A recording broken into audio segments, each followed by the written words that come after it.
Roads are blocked, shops are shut, trains are stopped, a country at a standstill. We have all heard the phrase Bharat Bandh, but have you ever wondered who really pays the price?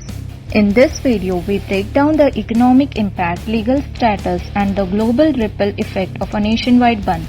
Stay till the end, we will also show you how it affects your pocket even if you think you are not involved. What is Bharat Bandh and who calls for it? Bharat Bandh literally means India shut down. It is a form of a protest where political groups, trade union or social organization demand a complete halt to business, transport and government function across the country. It is used to protest fuel price, farm laws, economy policy, caste issues or court rulings. Often symbolic but can turn disruptive like roadblocks, forced shop closure or transport halts. Most recent examples: 2021 Farmer Protest Bharat Bandh, 2018 Scheduled Caste Scheduled Tribe Act ruling backlash, 2013 against FDI in retail. What is the economic impact from market to middle class? Every time Bharat Bandh is called, the economy takes a silent hit and you might be paying more than you realize.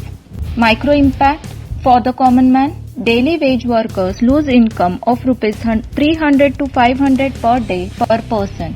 Perishable goods go unsold, total food waste. Missed doctor visit, school closure or job interviews. Macro impact on the economy: Confederation of Indian Industry once estimated 13,000 to 15,000 crores loss per full day bandh. Manufacturing slows down. Urban transport and logistics take the biggest hit. Damages investor confidence, especially in infrastructure and retail. When highways are blocked, GDP does not just pause, it bleeds. Global impact: does the world feel Bharat Bandh? It is easy to think Bharat Bandh is just internal. But guess what? Investors across London, Singapore and New York are watching too. Stock markets react cautiously. Disruption in supply chains, especially in export zones like Surat or Chennai ports. MNCs reassess ease of doing business if protests turn violent. Hurts India's image as a stable investment destination. One headline saying India shuts down again can wipe out billions in FDI mood. Legal status: is Bharat Bandh even legal? Here is the twist. While protesting is a constitutional right, calling a bandh is not always legal. Key Supreme Court judgments: KK Kutty vs State of Kerala. Supreme Court observed that enforced bandh is illegal. People have right not to participate. Communist Party of India vs Bharat Kumar.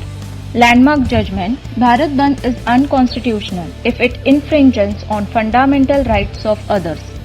Held political parties liable for damages caused during bandh. Peaceful protest is legal, forced shutdown illegal. Consequences for violators: FIR under IPC 143 unlawful assembly, 140C riots, 188 disobedience to orders. Damages can be claimed under Public Liability Act. If it is unconstitutional, why do Bharat Bandh still happen? 1. Political pressure. 2. Symbolic messaging. 3. Media coverage. 4. Public sentiment gain. Often leaders use it to polarize, not to solve the problems. Here is the final truth. Bandhs do not bring reform, they bring loss. They hurt the economy, daily wage workers, small business and your own productivity. Change does not come from blocking roads. It comes from informed advocacy, legal petitions and policy dialogue. Have you been affected by a Bharat Bandh? Drop your story in the comments. Let us talk about real ways to protest that do not punish the public or paralyze the economy. Subscribe to Pocket Tax Lawyer for more insights at the intersection of law, economy and your daily life. New videos every week for more legal clarity.